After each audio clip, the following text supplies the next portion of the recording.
there's a knock at my classroom door. Open up, it's my principal, and he beckons me out in the hallway. I look down the hallway, and it's the literal SWAT team is there to arrest one of my students.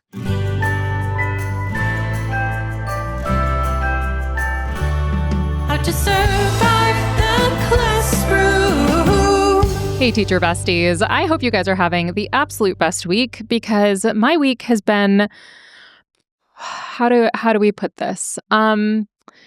It's the end of the school year for my children. I am working on moving from one house to another. I have my first official stand-up show on Saturday. I am writing my book right now. I'm prepping my house for sale, packing, because in about 2 weeks, I'm going to be going to California for another show and to visit family. And I just got a phone call this morning that my son has hand, foot, and mouth. Which is great. And every time someone says hand, foot, and mouth, I promptly hear, what is it called? Like hoof and mouth disease, like the disease that horses get. I don't know why, but my brain immediately exchanges those every single time. But I feel so bad. This is such a parent fail, you guys. So my son had his before kindergarten doctor's appointment yesterday morning, right? So I took him and we went to the doctor, and he's had kind of a little bit of a sinus thing, and he's been really just weepy. You know how when little kids, you'll just be like, hey, so the sun is actually shining outside. And he's like, well, what? Why? And we'll just start crying. And you're like, okay, what is happening, right? So we knew something was going on with him, but I was like, he's got his doctor's appointment. I'll have her take a look. And so she takes a look, and she's like, oh, maybe he's got some kind of secondary thing. I don't know what's going on. She looks in his mouth. She sees a couple spots, right? And I'm like, that shouldn't be there. And she's like, it's fine. It's fine. It's probably just some viral thing. Not a big deal. She did not seem concerned.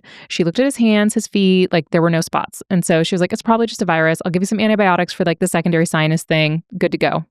I was like, okay, I can do, he's got his final presentation tomorrow night. We're good, right? And she's like, oh yeah, it's fine. No fever, so it's fine. So I take him last night, and he went back to school, did the rest of the school day. Last night they had the quote graduation for pre-K and for kindergarten, which I would love to hear from you guys on whether or not you think we need to have as many graduations as we do. Going from preschool into elementary school, there's a graduation. And then going from kindergarten into first grade, there's a graduation. And I've shared on here before that my daughter, she repeated kindergarten because she was a summer birthday and she just wasn't quite ready. We were very in between on it. We were trying to figure out what was going to be best for her. And it became very clear that she could move on, right? She could go into to first grade this last year, but realistically, is that the best choice? And we're like, you know what? Let's just we'll have her repeat kindergarten again, totally fine. But she went to the graduation last year, so this was the second time she's graduated, because they're not going to be like, sorry, you can't walk, And so I think it's a sweet thing that I think people do just to mark a big occasion of okay, you're out of kindergarten, you know how to people now, and now you're going to go into first grade, right? But graduating from pre-K into kindergarten, and then kindergarten into first grade, and then no graduations until fifth grade, and then there's a graduation from fifth grade into middle school, and then they have another graduation from eighth grade into high school, and then you have your high school grad. Is it too much? Are we doing too much? I don't know. Maybe I'm just dead inside, because we didn't, even if we had done one of those, my parents would have been like, I guess we'll go. And then all of my friends would get flowers. And I had a lot of friends that are Pacific Islanders, and so their families would also often celebrate with a lot of leis and flowers and all of that. And they would get candy leis and money leis and all of that. And so my friends would be walking around, you could barely see their face amongst the leis, and I would be sitting there with absolutely nothing and be like, Mom, what's the vibe here? And she's like, you are going from 8th grade to 9th grade at the same school. You attend a K through 12 school. You do not need any of this stuff. I'm like, all right, geez, thanks. So I would love to hear from you guys on that. Is it too much? Because my take is, I think it is, but I'm not sure which one we're dropping. And when my daughter goes from 5th grade to 6th grade, I probably will get her like flowers or something like that so that she's not as traumatized as I was mom. I think they got me flowers for like my senior graduation, maybe. Also, as I was sitting there in my kids' performances, it occurred to me so clearly because in these performances, right, it's a graduation, they do a little slideshow, they have these things, but then they also have all of these elementary school kids perform. And especially with the 5th graders, they have all these 5th graders singing solos, right? And, you know, it occurred to me as I was listening to one of these sweet, precious baby angels stand up there and perform, that I'm not a good person because the best parallel I could draw to the performance I was listening to was, you know, that scene in The Little Mermaid where the seagull is trying to like add to the ambiance of the moment, and he's just doing one of those like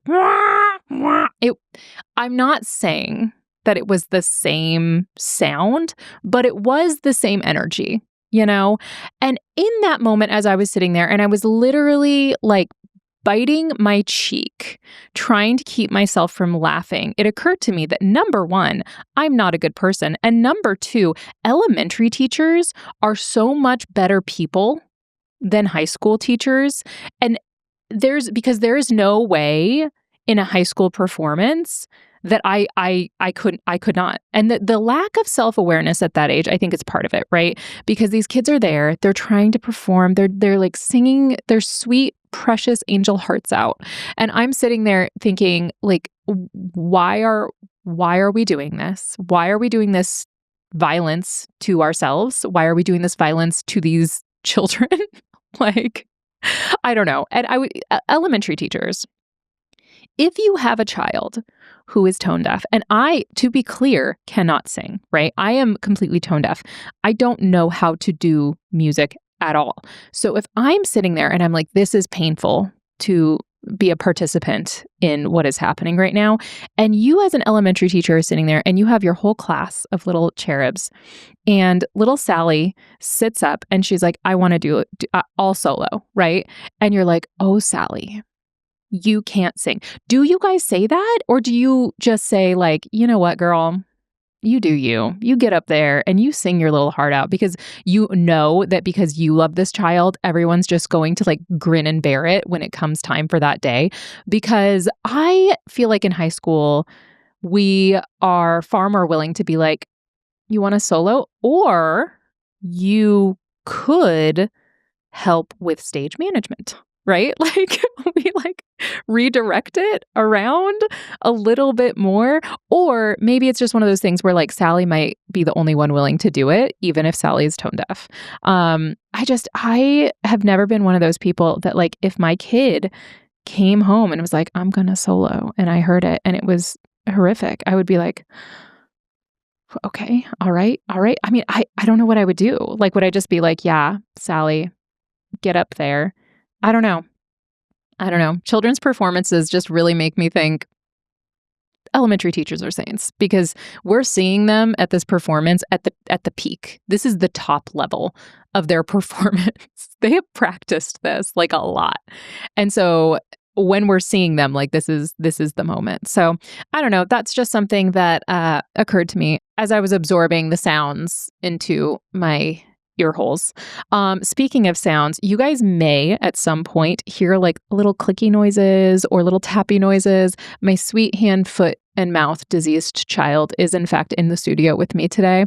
He'll probably be fine because I'm letting him watch the Magic School Bus right now. So he's on his own little adventure. How very on brand for my child to be watching the Magic School Bus while we're recording this podcast. But yeah.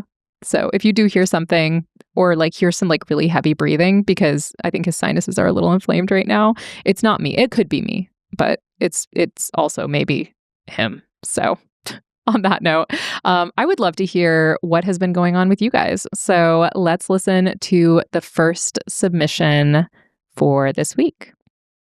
I teach English at an inner city alternative high school, and I guess one of the craziest things that I've had happen is, yeah, I was teaching one day, and there was a knock at my classroom door.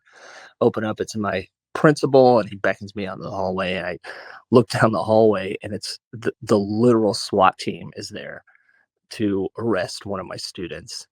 We're talking helmets, goggles, body armor, assault rifles, the whole deal. I'm also informed that the building is surrounded and that all the exits are covered by the police.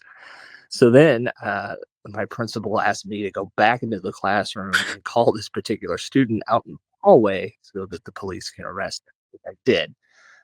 And he went peacefully, and everything was fine. But I think it was, I like how the cops showed up and thought they needed a literal army to deal with this kid, where apparently it's fine for me to deal with this kid on a daily basis, armed with chalker and a whiteboard.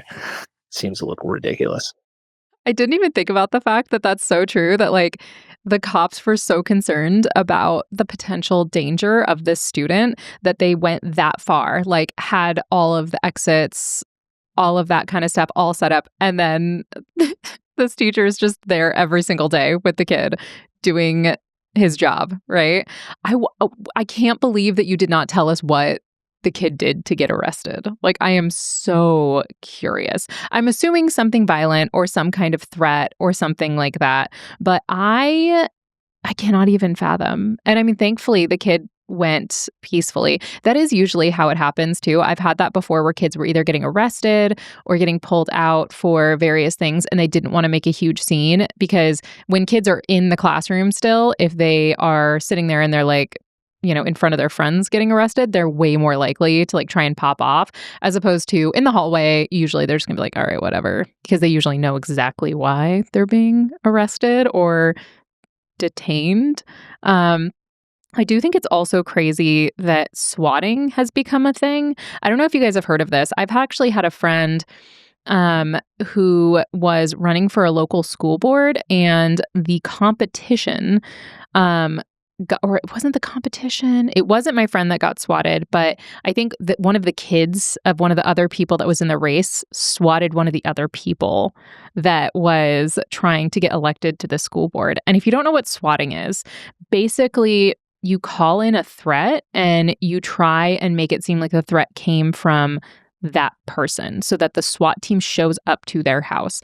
And at first it's like, okay, well, that's not cool, but how big of a deal is it and all of that. Like, when the SWAT team shows up, like imagine like your kid sleeping in their bed, you're in bed, and all of a sudden the SWAT team shows up in the middle of the night, and how traumatic that would be. Like, we don't really usually think about that because generally speaking, we're hoping that the people that are having the SWAT team show up are the bad guys, right? Like, yeah, like I don't really care if you're waking up the bad guy in the middle of the night and like getting him out of bed because he was doing bad crimes. Like, not really concerned about that. Super sad for the kids, right? If there are kids in the house. And usually I think they do try and, be aware of that. But if you were just living your life and you get swatted, and I have known teachers that it's happened to as well, where, you fail a kid or whatever, and then a kid decides that they're going to swat your house, which is terrifying.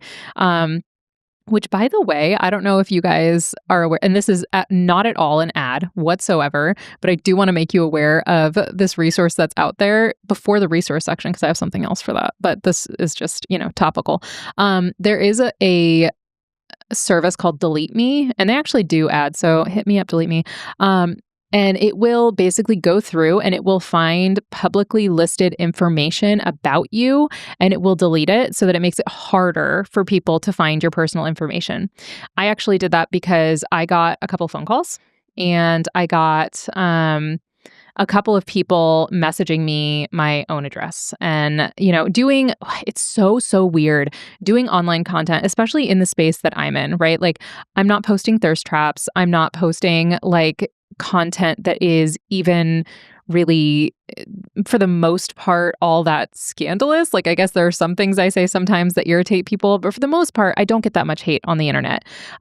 What I will occasionally get is creepy dudes. And usually what I do if I get a creepy DM from a guy is I'll just block him. Like I'll block them, or I will, if it's depending on how annoyed I am by their message, I will screenshot whatever they did. And if they messaged me on the account that has their real name on it and their family name and all of that kind of stuff, I will occasionally actually reach out to their family and send the screenshot to them. I'm known to do that. And occasionally I will, in fact, get contacted by people in ways that are kind of creepy. And so after that, I did sign up for Delete Me. And so it deleted like my name and all my contact information from like the county files and all of that kind of stuff to make it a little bit harder. And I'm sure like if someone is sleuthing super, super hard and they are really good at it, then they can figure that, it's impossible to be completely anonymous these days, but it is a really good website. So if you are especially working in a district where you're concerned about your safety, or maybe you teach in a prison or something like that, then that is an option for you. Although, funny enough, I feel like I've heard recently from people that they really enjoyed working in prisons because they get to do a lot of really cool stuff when they're working in prisons and have a lot more flexibility and all of that kind of stuff. And so yeah, just as a little something for you to keep in mind. It's not super cheap. I think it's like $200 a year. But if the concern is real enough for you, then it's a good investment. So, all right, let's listen to the second story sent in this week. On my very first day of teaching ever, might I add, I wasn't even a licensed teacher yet. I was in the process. And due to the teacher shortage, I was able to finish my master's degree while being a first year teacher. Anyway, on the very first day of teaching ever, about halfway through the day, let's say it's period 4, one of my students, mid introductions, mid going over contracts, expectations, stands up, opens up a paperclip, and shoved it in the electrical outlet, and sparks literally fell to the ground. Stunned, I called the office. I told her I guess she needed to go to the office because fire, and she left. Of course, she returned the next day.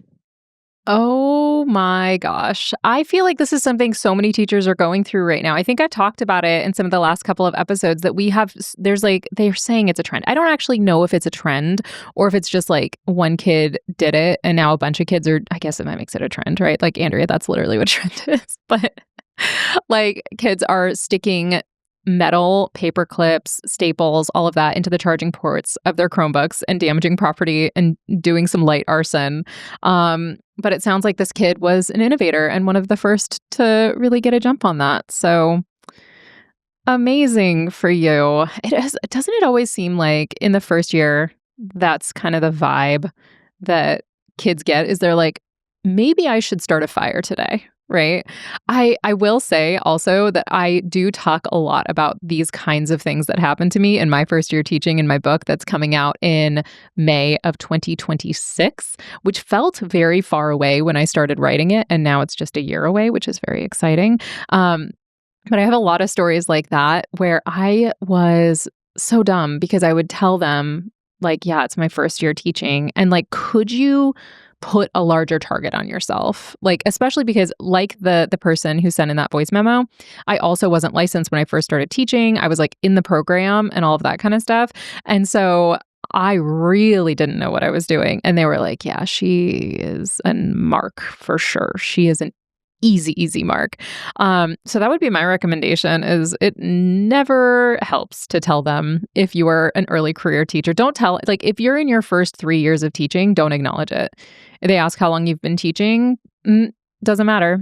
It's the first time I'm teaching you. Sit down. Stop talking. Because the second that they find out that you are an early career teacher, they are going to be like, oh, cool. Yeah, we're going to do whatever we want. It's kind of like when you get a sub day. And here's the thing. I was guilty of this. I know I was guilty of this because I had this teacher in my school that she was like a civics and economics teacher. And I remember she shows up, rolls up, and is just so green in a way that you could tell she was green. And I am generally a very empathetic person. Like, I don't enjoy seeing people in pain. I don't enjoy like seeing people look stressed or embarrassed or struggling or anything. And I remember really finding some joy in her pain because she made the, I think, really basic mistake of letting us know that she didn't like us. And as a teacher, especially an early career teacher, really all you have much control over in those early days is like at least let them know you're trying and you like them, right? And that is something that I think sometimes gets missed is like, hey, they should think you like them. You don't have to like them. Right? Like you either have to actually like them or be good at faking it because a kid who thinks you don't like them or knows you don't like them, what do they have in the game to try and get along with you then? Like if they know you're gunning for them, get out of here. And I remember her very clearly disliking us and very clearly liking a couple of other students. And we were just like, no, like I did get in trouble though. I will. This is one of the few times in high school I got in really big trouble because my parents, one of their very basic rules for us was that we treated the adults and the authorities that were over us with respect. We didn't have to like them. We didn't have to agree with them, but we were not to get mouthy with them. And I got mouthy. I know that's a shock for so many of you, but I did.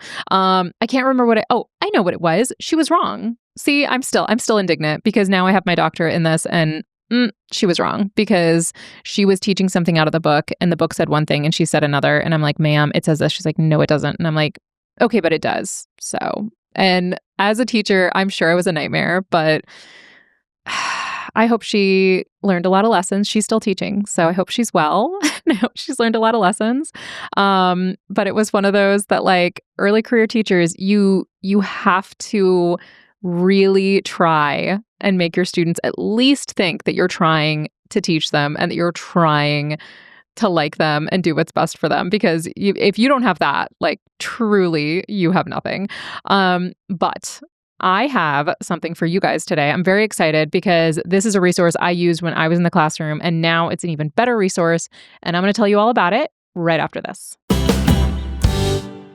All right, guys, welcome back. So I will say that I am doing a bit of a pivot here because Common Lit was a resource I used a lot when I was an English teacher.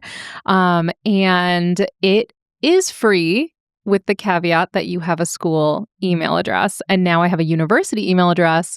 And so it won't let me actually go on there. And so I can't update you guys on the fun things with Common Lit. Real quick, before I go into the other resource that I found for you today, I do want to tell you the great thing about Common Lit is that a lot of times you can like select the reading level that you give to your students. They sometimes have other alternate languages that you can choose for your students, the Lexile scores, all of that kind of stuff, definitions, quiz questions, all of that. And a lot of times they also do it with like up to date, like recent articles and stuff like that. So as long as you have a local district email address, it should work for you. But, let me know in the comments if Common Lit is no longer free, because when I was teaching, it absolutely was, but I can't even check now because I only have my university email and I don't have like a normal school district email anymore. So the resource I'm going to tell you about instead is going to be from Scholastic. You remember those old school like magazines we used to get as kids and all of that? Those still exist. This is primarily for my sweet, wonderful elementary teachers. And these are a bunch of free printables that they have on their website. They have different differentiation collections. It goes pre-K through 6th grade, and they have a bunch of different options for you. So they have like questions, they have little stories with comprehension questions on the end.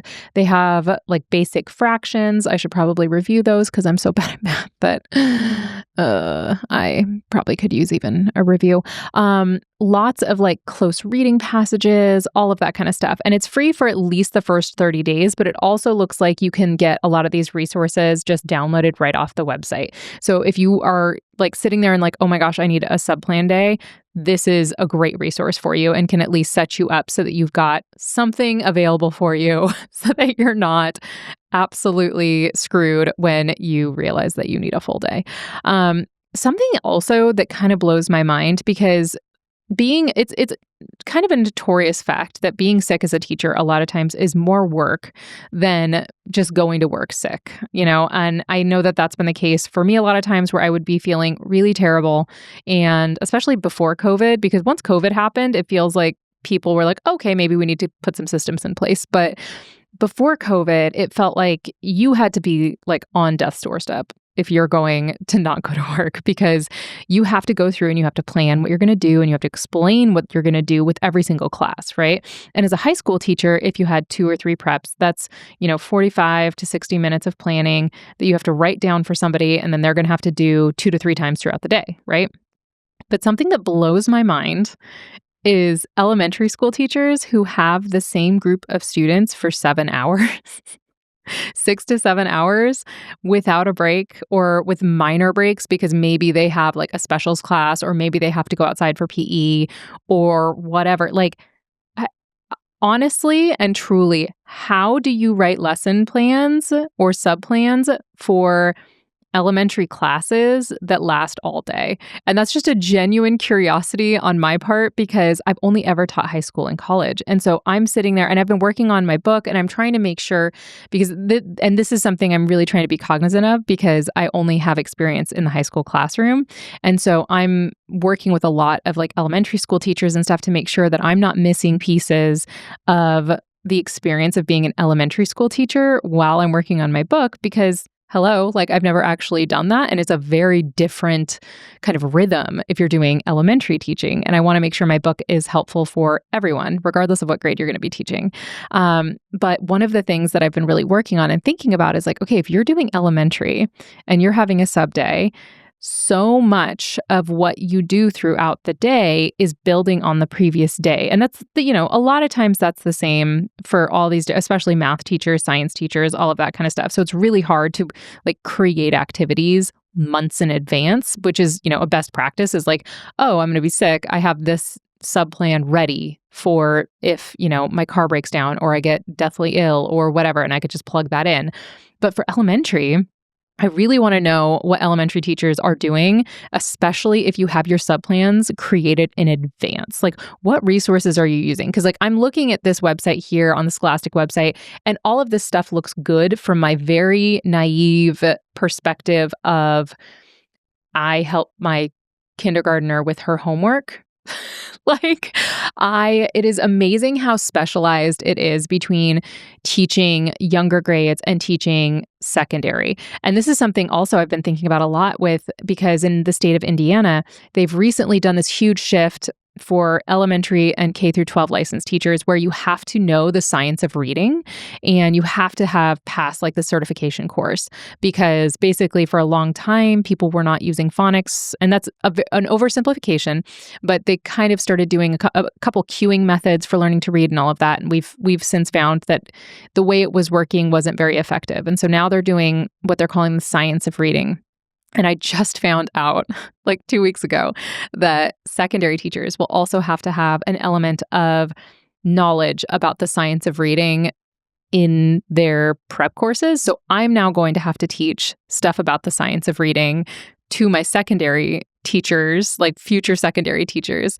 And so I've been thinking a lot about that, because I have never taught someone how to read, my daughter last year when she was first in kindergarten and she was struggling so much, and I'm like, this is such a different skill set. And I met with the teacher and she was talking about the different terms and, the long vowel sounds and the short vowel sounds and all that. And that all sounds like somewhat simple, but when you're sitting there and you're like, okay, how do you do this? Like, it's such a different skill set working with that as opposed to working with, okay, guys, we're going to read this passage and then we're going to try and go back and highlight imagery or whatever. Like, it's just completely different skill set. So for my elementary teachers, I would love for you to put in the comments or in a message to me, tell me, how do you guys do your sub plans? Like how far in advance do you do them? Do you have anything that's like pre-created, and how do you go through that process? Because I think that would be really helpful for other people as well to know, like, hey,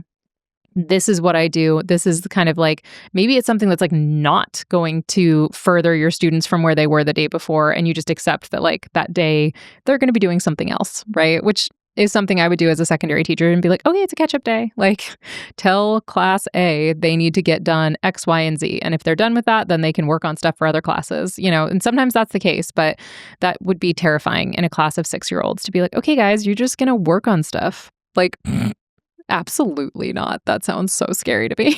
So, yeah, let me know. I would absolutely love to hear from you guys on how you handle that situation because I have such profound respect for elementary school teachers. That is a wild job in my perspective. And if you have other thoughts or thoughts on that you want to share with me, you can contact us, Andrea at human-content.com or at Educator Andrea on TikTok and Instagram.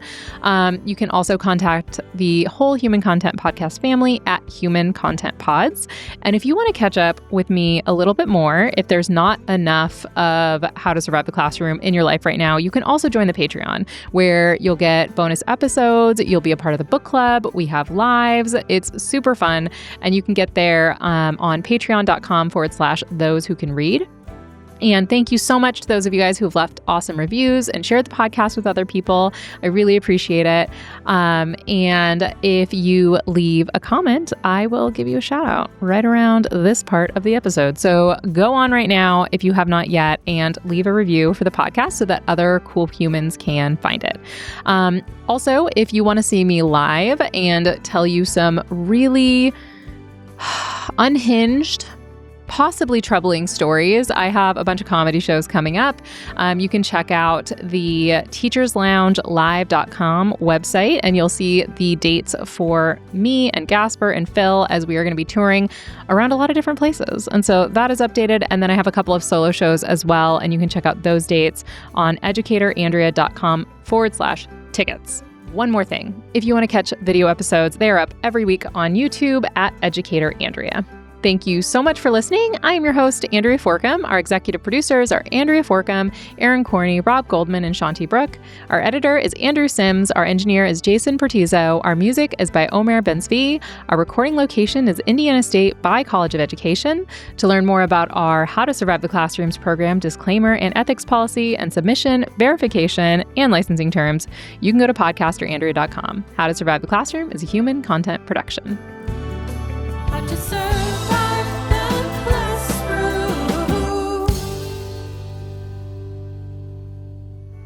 Thank you so much for watching. Want more of How to Survive the Classroom? You can watch more episodes right now. Just click on that little box over there. You see it? And if you haven't yet, please subscribe. Okay, bye.